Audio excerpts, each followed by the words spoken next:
Nola, how much more difficult is when my understanding is you might have some coordination, but it's not so much integrated at departmental level. How much more of a challenge is, what kind of barriers do you find? How do you overcome those barriers in terms of, pushing the ESG strategy in Vodacom? Yeah. So I think if I can start, I just want to give everybody a context. So telecommunications and technology company working in 6 operations with 46,000 points of presence. And that's very important context in terms of what we're doing. But even that 46,000 points of presence still does not give us the population coverage and the connectivity that Africa requires. So these, this brings me to my very first challenge, which is around the competing priorities.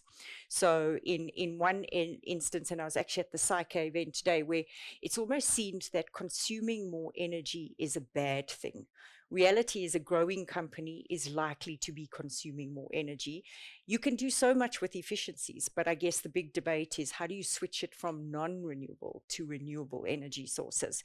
So, and we have the competing priority of the environmental impact of what we're trying to achieve and the social impact which we want to achieve. We want to connect Africans to the internet, which means 4G coverage, which means devices and technology, which we all e-waste.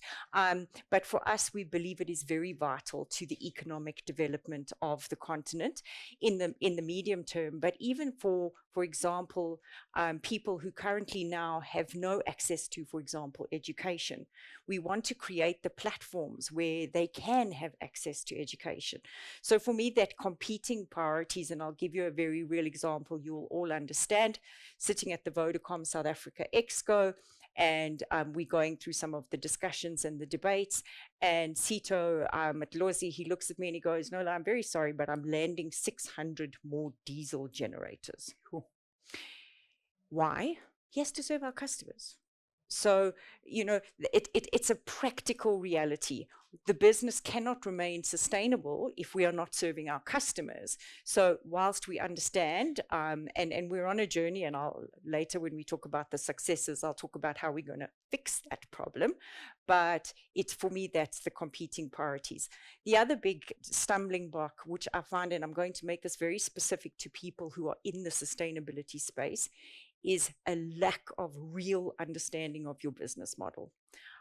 You really, really need to take the time to understand the business model, what your inputs are, what the processes are, what your dependencies are, what your risks are, because through that, that's when you can really start to understand how you can integrate this into the strategy.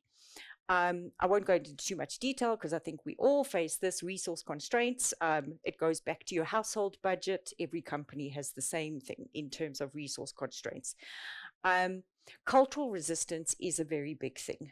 And here I'm talking corporate cultures in terms of, and I think the biggest barrier which all of us will face, and I'm hoping it's changing, is this persistent thinking that ESG sustainability is a cost.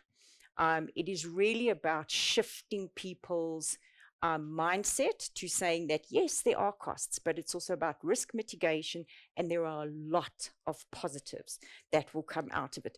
Two of Vodacom's biggest business or revenue lines comes from social impact. In terms of that. So really trying to shift that dynamic in terms of how people are thinking. And then finally, I think measurement and reporting.